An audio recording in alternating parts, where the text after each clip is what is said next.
Good afternoon and welcome to the Reflective Coach podcast by Coach Luca.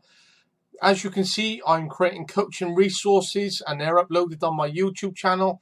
They're also shared out on Twitter and LinkedIn, and I'm also willing to share those resources with those who request them.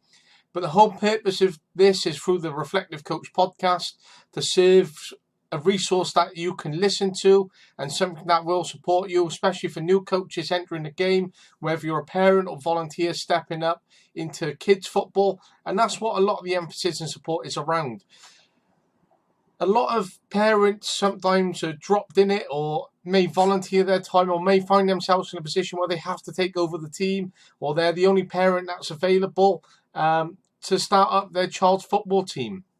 And a lot of my thinking is around that. I've worked with a lot of coaches, volunteered with a lot of coaches, coached alongside a lot of coaches around the voluntary capacity within grassroots football, within a context where parents have stepped up to become coaches, where they've had to become leaders, where they've become managers, where suddenly they're responsible not only for their child, but then maybe 10 to 15 other children, where they're now coaching, planning sessions, taking phone calls, messaging, organising games, organising friendlies, organising events, taking teams on tours, tournaments, festivals, and everything else that goes with it. So from that experience, I wanted to create a lot of resources to support coaches and volunteers getting into the game, or whether you're just starting out, or whether you're a couple of years in and you're still looking for that support. So as you can see, there's coaching resources that are available. If you ever want a one-to-one conversation, or you want a group call or anything like that, I'm always willing to do that as well, to give support to as many coaches as possible. You can find me on Twitter, LinkedIn, YouTube, and Spotify. You can listen to the podcast on Spotify, Podcast Addict, and Anchor, as well as YouTube. So this is the Reflective Coach podcast by Coach Luca. And in this episode, we're going to be talking about principles and how to instill them within your sessions. Now, you don't have to be Sir Alex Ferguson, you don't have to be Jurgen Klopp, you don't have to be Jose Mourinho or Gareth Southgate, but you could have a combination of each of their principles within your own philosophy, within your own coaching style, within the way you'd like to coach and manage not only players, but stripping it back to humans. That's exactly what we have in front of us as humans, and when you forget the personal elements that come into it, it's not just about having a style of play, or we're going to play this way, or it's results driven. We have to remember humans, and exactly this at grassroots, and exactly this when we're coaching young youth players. And when we talk about principles, it's not about playing principles or attacking or defensive principles or styles, any of that. We're looking at just the principles and how you instill them within your sessions and give your organisation. Now, sometimes I've had assistant coaches, they're volunteers, they've been parents, and I've been so fortunate to have their support. I've been so lucky to have met them, so lucky to have them on board, so grateful of the time they've given up and volunteered. Again, as they've said to me, they're parents, not coaches full time, but they come on board to help me and have helped me, and they're there to support the kids. And it's not just about their kid, how they've then ended up taking on board everyone else's, and there's so much responsibility which comes with that. And realistically, they don't have to and could walk away at any time, but they give the commitment to the team to be there, to the other kids. They grow that emotional attachment. But sometimes when you're leading a session, or sometimes you can hand it over, sometimes those standards can slip, and then suddenly you start feeling a bit of scrutiny, a bit of pressure from the outside, from the parents, because they might start going, oh, that session wasn't good enough, or the quality isn't there, and suddenly we might start having a bit of looseness around this team element, where we could start losing players, or suddenly players want higher standards, or they want to go to the clubs that have the best players that want to start achieving success. And that's where the grassroots game unfortunately does go at times. But I want to give as much support as possible, and not every parent will see it as a fact of, oh, well, this parent's giving up their time and they're going to deliver their session, and they've worked with the players that they have available, and this equipment may not be available, or space has changed, or weather's impacted, or they've had less players, or there's been players that are played up, the main coach is missing, so this can be quite tough. And that's just on a basis of one session, not an ongoing thing where the coach is missing, and they could just start questioning those types of things. but they won't be the parents that are willing to get out in front of those kids, go out and organise those sessions, to take those phone calls, to deal with arranging games, to deal with when you get let down by the other team, what you put on in place, or suddenly the team have let you down the night before and you can't put on a training session because suddenly the space is no longer available. So it's that case of talking about principles which can be instilled by every coach, even if you're a parent, of how you can take this into your coaching practice and lay out the standards of the session. By the end of this, there's a few of mine which I've laid out. I've got quite a big charter of what I expect of my players as such, a big expectation, but that's just because of the different types of players that I've worked with, the way that I've instilled my own beliefs, the way that I've learned from coaching experiences which I've had to adapt, which I've instilled various principles, the way I've learned from everyone else. So I've ended up adding more, and you can always adjust and take ones out, and you can end up dropping any. But in this sense, I've added more to mine, and there's nothing wrong with it. Sometimes if you have too many and it's too disciplined and there's too many expectations, it can be tough for players. So sometimes taking a core of those in various situations can really benefit you. But that's all about reading the room as such, making that judgment when to put things in play. So as you can see here, set the standard you're going to expect. That's a quote from me, and that's something which I do expect from players. As players say to me, as I've mentioned in previous podcast episodes, oh, well, I couldn't get there for this time. Well, if I've been there an hour before, why can't you even be there 10 minutes early or on time? That's a big, big question for me. And again, I know parents got other commitments, other children getting there. You know, they've been working all week, getting up early on a Saturday isn't exactly what they want to do all the time. But at the end of the day, well, sometimes getting there at 8:30 in the morning when the session starts at 9:30 isn't exactly what I wanted to do either. Or carrying all the equipment in my car isn't exactly what I wanted to do. Or not having the nicest of cars because I'm carrying equipment. Or, you know, I've also been in work all week, and I've also had early mornings, I've had late nights, and I've had to organise everything to do with football. But I'm still here, I'm still carrying the equipment, I'm still setting up. So it's that balance of the expectations which you have. So here's a few from legendary Sir Alex Ferguson. 1, set the standards high and hold everyone to them. So Alex Ferguson talks about a lot of accountability. If you set the standards and a player isn't achieving that, then you hold them to that. And that's what created that culture of success, that culture of high standards, that discipline, that focus, that maintained belief in, well, this is Manchester United and this is what it's all about. Now, if you're a grassroots club and you're coaching maybe under 14s, 15s, 16s, under 19s and so on, and you have a really good culture, you have a good pathway for players, you want them to progress into the first team, there's nothing to stop this being instilled right throughout the coaching curriculum. Increase these standards. You know, you might have players there from under 6s that will try and get into the first team, you know, in 13 years' time, for example. You know, pushing as a 16, 17-year-old to try and get into the first team squad. So there's nothing wrong with these standards, and these players are going to expect it as soon as they go into the first team. But if you're, you know, especially as players are getting older and they might start making their own way to training, if they start turning up late or they're not focused or, you know, they're lacking things such as shin pads or they haven't got the right, you know, match wear on, or they haven't got their training kit, for example, that's setting in low standards, and little things like that start to creep in, and it can start to undermine what you're doing in a coaching session and that disorganisation. And then suddenly your team starts turning up without kit, you've got all these problems, you might have to change your squad, and then you start becoming ill-disciplined, and it can really then affect your results on a match day. And as much as coaches don't believe in this, you know, by setting those standards of having that coaching kit every Saturday and questioning and pushing on the players, as much as you're nagging at them and they don't want to see it that way at times, or they see it as nagging and they don't want that, it pays off, because suddenly on a match day, then when you're the team turning up with lack of kit, your players are late, you're not organised, you haven't been able to get an effective warm-up in, then suddenly the opposition have been well drilled, they're organised, they've had a good warm-up, then they're going to play some good football and they've taken on the advantage that you've been late, you're having all these issues, and suddenly the game starts to work in their favour and performance starts to drop out the window. So it's about having that ill-discipline, not having that ill-discipline, and having that maintained belief and that focus where you're 100% And even if it drops to 98, don't let anything drop below 98. Even that 2% can even be questionable. I suppose if you speak to Ferguson, he would go, don't even let that 2%. But dropping it to a 98, especially considering you've got young people, they're adolescents, you know, they're growing up, they hit things like puberty as they get older, little things that start to creep in, girlfriends, boyfriends, going out, you know, spending more free time, their interests change. You have to, you know, understand that when it comes to young people, and all those things. So, but really hold them accountable, set those standards, especially as they're starting to become a bit more independent and you expect more from them.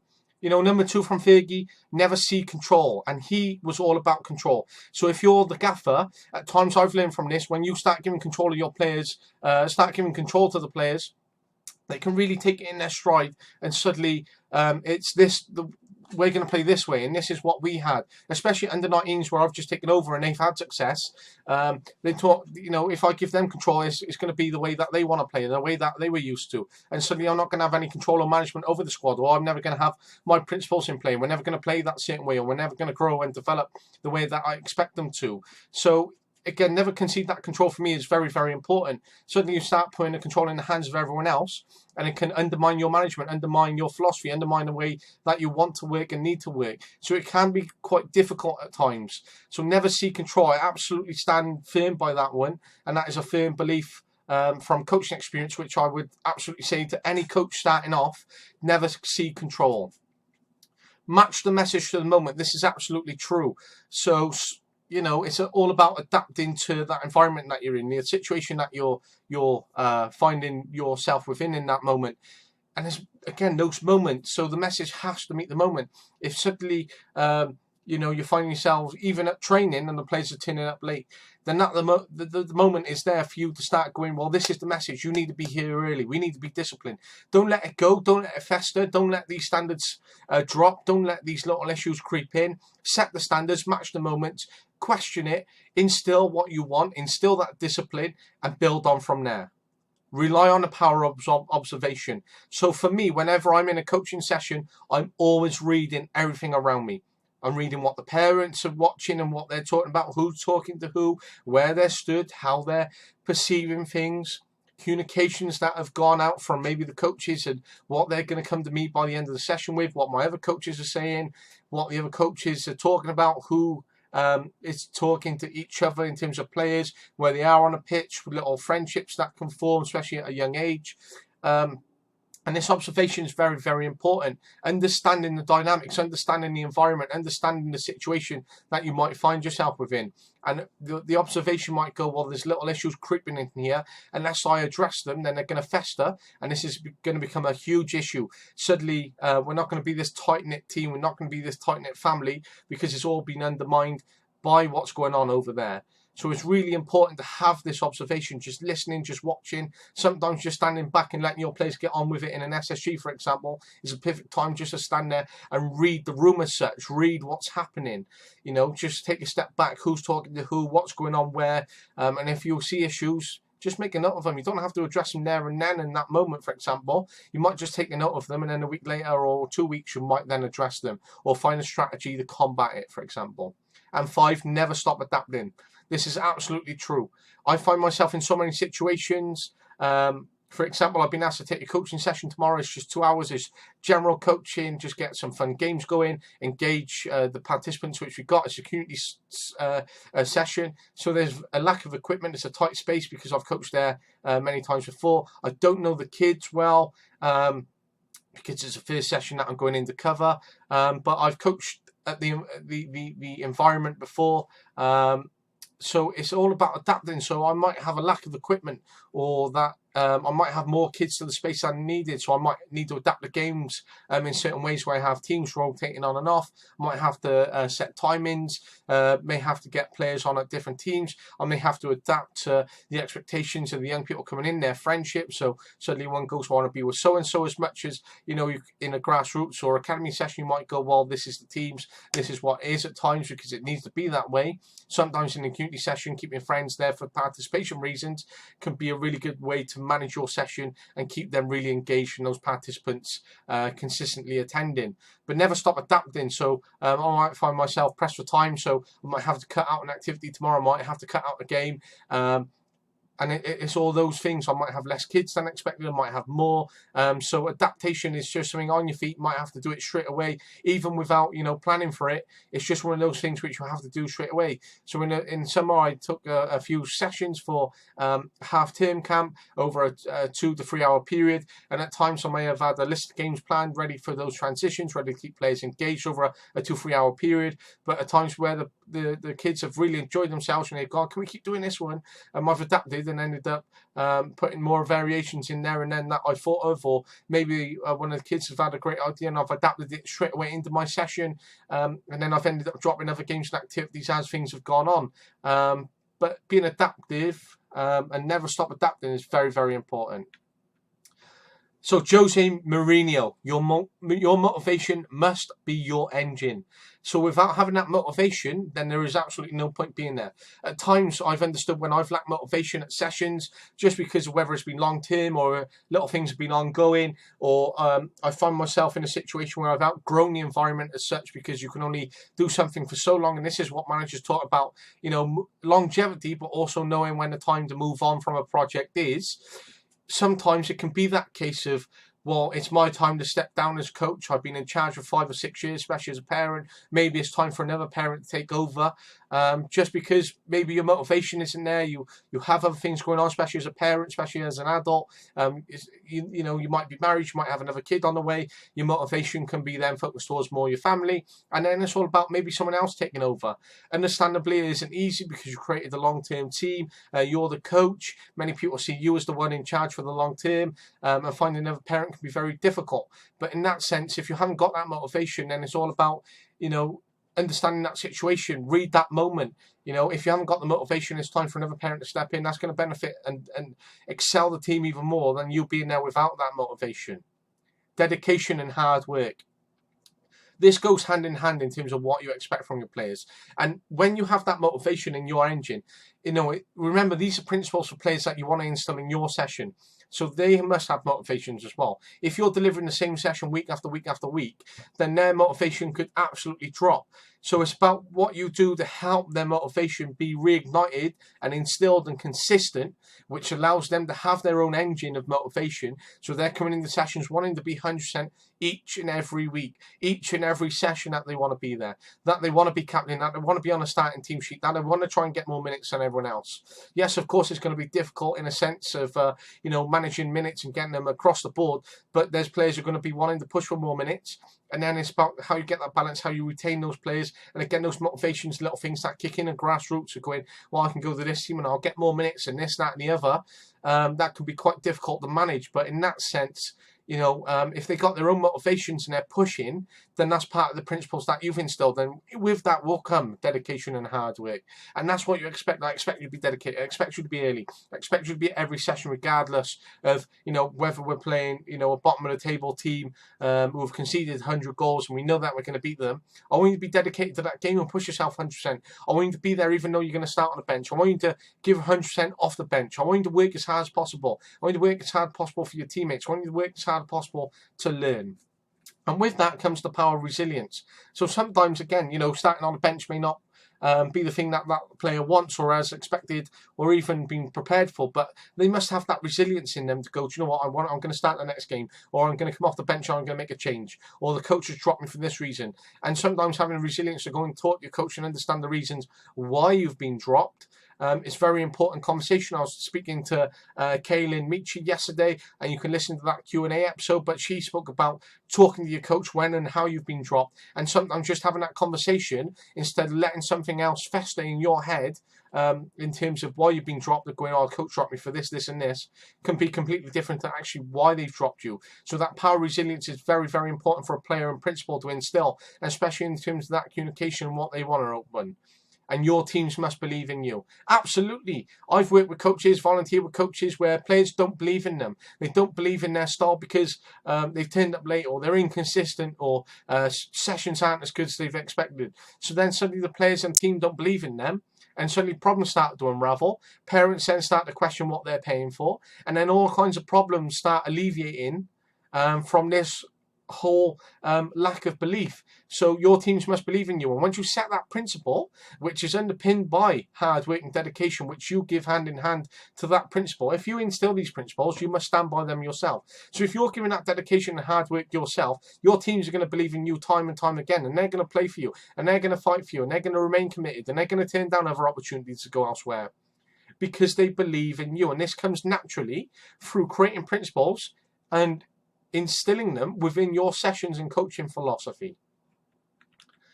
Gareth Southgate, now a very different outlook compared to, likes of Fergie, to the likes of Mourinho. And now, as we know in coaching, not everything works for one person, not everything works in one way. What might work for one coach and what might work for one set of players might be different to the next coach or the next set of players. But here are 3 principles of Gareth Southgate that he instills in his players. Empathy, which is one of his principles.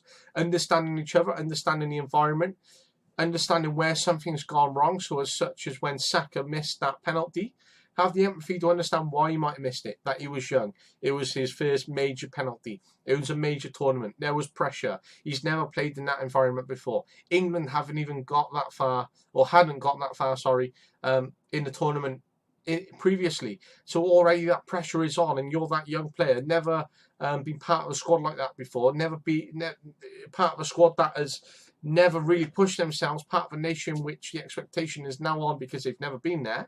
So have that empathy to understand why you've done that. So it helps create harmony, helps create that team and family environment. Personal reputation, and use it well. So obviously, Gareth Southgate's talking about high performance players of an elite level, professional footballers. But even at a young age, when you have players who are with you, and you want to help them progress at professional clubs, you want them to get in academies to meet their own motivations. You want them to keep pushing for their own development. They have their own dreams, and you're supportive of that as much as possible. Developing personal reputation is very important, and especially as a principle to instill, and about how players understand that and how they must take that forward if they're to achieve their dreams, if they're to keep pushing, if they're to keep learning, and to use it well. So if they want to get in the academy, then use that reputation to try and push them. Or so-and-so's known for being a hard-working player, or they're always dedicated, or they're helping the coach pick up the cones at the end, or he's got good personality, or he's got good characteristics. And then suddenly the academy might start going, do you know what, we can get this player in. He might not be our most technical player, but because of what he's able to bring through his character and his reputation, he's very beneficial to the team and who we want to bring in. Now, the performance test, and what Southgate talks about here is when you're on the pitch, when you're giving those performances, and when you're actually really being tested. So, once you're in a situation, and it can be challenging, it can be really pushing you, it's putting you to the test, and your performance in terms of how you approach things, how you stay committed, how you stay focused, how you continue to perform to the expected standard, how you continue to perform all round in your game. And you're really being tested. So it's that performance test which you must stand by. And if you keep working hard and keep pushing through the adversities which are facing you, then that performance test is a key principle in what you must maintain. And again, it interlinks with personal reputation. If you're going through quite a rough period with the team as a player, and again, remember, everything's in terms of player principles. So try to switch on 2 hats here. The hat of the coach that's going to instill these principles and how you approach and instill them. And in terms of then the perspective of the players and how they're going to understand it and what they need to take on board in terms of the principles that you're instilling. So yeah, you're going through a tough period, and the test of their performance is whether they're committed to the team, whether they're going to keep pushing themselves, whether they're going to keep learning, and all those kinds of things, which are going to be seen as part of their personal reputation, recognised from the outside, especially if they're being scouted, looked at, or whether they're well known by opposition, etc. That you could be the better opposition team. That you're going to beat this team in your head because of historical performances, but knowing that they got one player who's going to play against you where they've been time and time and time again one of the best players, then automatically the performance test has worked well in terms of going in your favour against opposition because they're thinking of all of those things. and suddenly they're going, oh, that player works hard and we need to mark him, and suddenly that can work into your favour because you're going to be out of possession, and suddenly tactical play comes in, so you're out of possession because they're pressing this player more, creates more space over there, so you can start exploiting the space. Suddenly then you find yourselves 1-0 up against a team you're historically losing to. But that's going more into the tactical elements, but that creates personal reputation to benefit players, which could end up going into the performance test and then really benefiting the team tactically, naturally, just because of the principles that you've instilled.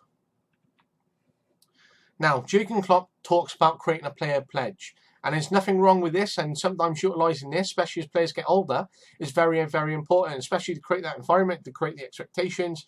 You know, people talk about player contracts, young people contracts, and you know, this is a very important pledge as such, which can be used, especially when players start to become older, start to become independent, they're attending your sessions through their own commitment, etc. And this pledge includes 1, total commitment, 2, fierce obsession. Now, that can be quite a high performance principle, but there is nothing wrong with having this for your obsession, with wanting to learn, wanting to develop, wanting to push yourself in every training session. And that becomes with that performance test, with that dedication and hard work talked about by Mourinho, by Alex Ferguson.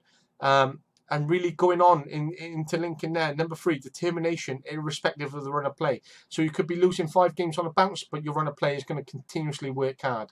To support everybody, interlinking with empathy. 5, allowing others to help you. 6, everybody uses 100% of their qualities to the benefit of the team. And 7, everyone takes responsibility.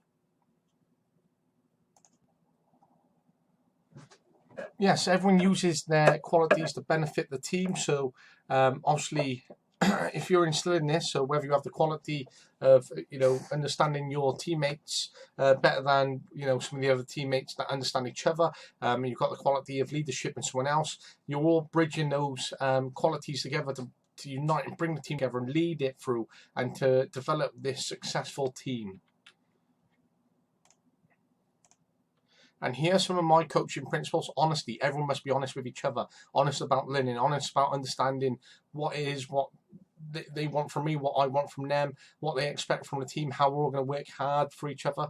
Commitment, utmost commitment to each other, to the team, to the badge, that complete loyalty, and having that honesty of, if you want to leave, then leave. Don't you know, jump around it. Just be honest about it. You know, we want to create a team. We want to maximise minutes for everyone. We want to develop this family, and we want to develop that teammanship. And if, you know, you're not going to be honest about, you know, whether you're a team player and you're just using us and just trying to excel yourself, there's nothing wrong with that, because we're willing to help you and develop those relationships and coach you. But it's taken away from that commitment which we bring and expect from other players, especially when those players are giving that commitment and they're turning up week after week, and they're going to be here for the club more long term and really wear that badge on their hearts. When you're just using it for minutes in your own development, then it can be really difficult to take away from those players. So honest, commitment, hard working, always be hard working, always give 100%, always give it in every session, no matter what game. If you lose the ball, go and get it back.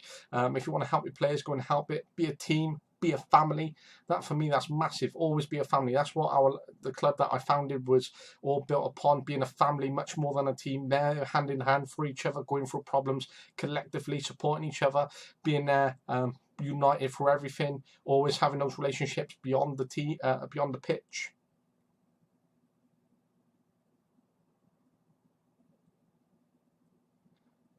Never be late to a session. Never ever. As I mentioned previously, if I'm there an hour early, then players can be there early as well. Never ever be late. For me, that's one of my biggest bugbears. It can really hamper, you know, our warm up, really hamper our organisation, our focus in games and training. And always be willing to learn. Always, you know, ask questions. Always be focused. Always, you know, be observing the game. Always, you know, take as much from every session, every game as you can. Ask as many questions. Learn from your teammates. You know, it's not just on the pitch. You know, I run a number of psychology off the pitch with the players. So in our clubhouse, getting workshops going, online workshops as well, getting partners in, talking about psychology, talking about other key skills. And it's always about being willing to learn, and much more than just on the pitch. That's why these principles were really, really important. Not just about playing, but how I could address and support players and support their psychology and learning off the pitch, which is massive for me. And these are just some of my coaching principles. Obviously, the list is much more extended, but I utilise these top 6 for me, especially working with young players. And if I was starting in the 7s, this is what the foundations of that team would be built upon right up until, you know, if I was to keep them to under 16s, how we could bridge together, build forward, really ensure that honesty between all the parents as they go on, you know, and if we can get all these key skills and principles built into them from a young age, then we are going to help evolve and develop a lot more skills and create that collectiveness, create that team, create that family, especially for the longevity of the club, for the team, for the players, for themselves, and it creates a lot more openness, and then we can start, you know, addressing things, you know, errors in games, mistakes on and off the pitch, you know, whether they're going through anything personally as they grow up, and there's that more trust, that honesty, that commitment, those relationships, etc., which can be really beneficial. But here are some of my coaching principles. I hope you do some more reading around it. I didn't want to go into too much depth because, you know, this is just more support for coaches coming through, those starting out, and, you know, just evolving that thinking, involving what little things that you can take away and going, do you know what, I need to instill these in my sessions and instill this when I'm coaching. I want to try and get this across to the team. I want to benefit the club. It's going to benefit me more long term. I haven't instilled any of these, I haven't thought about any of these. I really need to work hard to try and get these in, or I'm going to start addressing these, or I've got principles and I've let something slip, and again, addressing what these problems are, and, you know, and I really hope this you know, sort of guides you and helps you, and, you know, really gives you food for thought, and really, you know, evolves and elaborate thinking, whether you can do some more reading and research around it yourselves. But there's so much more which I'm doing to evolve my leadership and management into my coaching, and you know, developing my principles, especially with my players, and also I continue to evolve my experiences from, you know, coaching under 18s now, whether these principles work, and, you know, whether they're adapted in different ways, or whatever principles that I need to instill, and how I get through to my players, and especially when they've already gone through a coaching journey, they've gone through other coaching principles, and part of different teams, different players, etc. It's about how I get these in. But I hope this helps you. This is Coach Luca, the Reflective Coach podcast. You can find me on Spotify, YouTube, Anchor, and Podcast Addict. You can also find me on Twitter and LinkedIn. Again, reach out, leave a drop, leave a like, subscribe, drop a follow, leave some comments, engage. Always fortunate to have anyone who listens and takes anything away. Always up for networking. But this is Reflective Coach podcast, sponsored by Humble Gifts.